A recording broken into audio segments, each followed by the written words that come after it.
ವೆಚ್ಚ ನೋಡಿ 35 ಲಕ್ಷ ರೂಪಾಯಿ ಕ್ಯಾಶ್ ಕೊಡಿ ಸ್ವಾಮಿ. ನಾನು ವಿಚಾರ ಮಾಡಲ್ಲ, ನಿಮ್ಗೆ ವಿಚಾರ ಮಾಡೋಕ್ಕಾಗಲ್ಲ.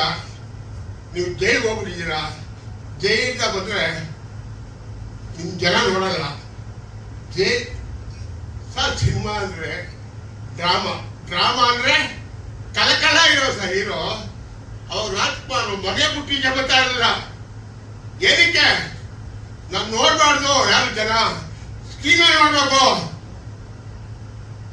ಆಚೆ ನಾನು ಯಾರು ನೋಡಬಾರ್ದು. 100 ರೂಪಾಯಿ ಕೊಡೋ ವ್ಯಕ್ತಿ ಬಂದು ಸಿನಿಮಾ ಥಿಯೇಟರ್ ನೋಡ್ಬೇಕು. ನಾನು ಅಂತ ಕಾಯೋದಿಲ್ಲ. ಬೀದಿలో ಕುಣಿತಾರೆ ಹೀರೋ, ಬೀದಿలో ಕುಣಿತಾರೆ. ಯಾರಿಗೆ ನೋಡ್ತಾರೆ ಥಿಯೇಟರ್ ಬಂದು ಸಿನಿಮಾ? ಮಾನ ಮರ್ಯಾದೆ ಮಾಡೋವ್ರೆ.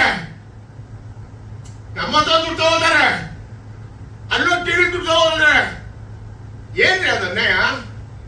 ಅಥವಾ ಸಿನಿಮಾ ಮಾಡ್ರಿ. ಹೋದ ಸತಿಗೆ ಹೇಳ್ತಾ ಇದ್ದೀನಿ, ಈ ಸತಿಗೆ ಹೇಳ್ತಾ ಇದ್ದೀನಿ. ಅಥವಾ ಸಿನಿಮಾ ಮಾಡ್ರಿ, ಅಥವಾ ಟಿವಿ ಹೋಗ್ಕೊಂಡು ಬಾಚ ಹೊಡ್ಕೊಂಡು ಕಿಸ್ಕಿಸಿ ಹೇಳ್ಕೊಂಡು ನಕ್ಕೊಂಡು ಅದ್ ಮಾಡ್ಕೊಂಡು ಇರ್ಲಿ.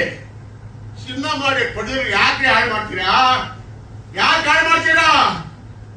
ಏನ್ರಿ ಒಬ್ಬರ ಮನೆ 50 ಕೋಟಿ ಲಾಸ್ ಆಗ್ತದೆ. ಏನ್ರಿ 50 ಕೋಟಿ ಅಂದ್ರೆ ಒಂದು ದೇಶ ಕಟ್ಬೋದು, ಒಂದು ಊರೇ ಕಟ್ಬೋದು. 50 ಕೋಟಿ ದುಡ್ಡಲ್ವ? 50 ಕೋಟಿ ಹೆಚ್ಚು ಹೊಟ್ಟೆ. ಸಿನಿಮಾ ಇಂಡಸ್ಟ್ರಿ, ಕನ್ನಡ ಇಂಡಸ್ಟ್ರಿ ಯಾರು ಬರ್ತಾರೆ ಸಿನಿಮಾ ಮಾಡಿಕ್ಕೆ? ಪೇಪರ್ 50 ಕೋಟಿ ಲಾಸ್ ಆಯ್ತು, 30 ಕೋಟಿ ಲಾಸ್ ಆಯ್ತು, 50 ಕೋಟಿ ಲಾಸ್. ಸಾರಿ ನೈಟ್ ಪಡಿಯರ್ ಚೇಂಜ್, ನೈಟ್ ಪಡಿಯರ್ ಚೇಂಜ್, ಡಿಸ್ಟ್ರಿಬ್ಯೂಟರ್ ಚೇಂಜ್.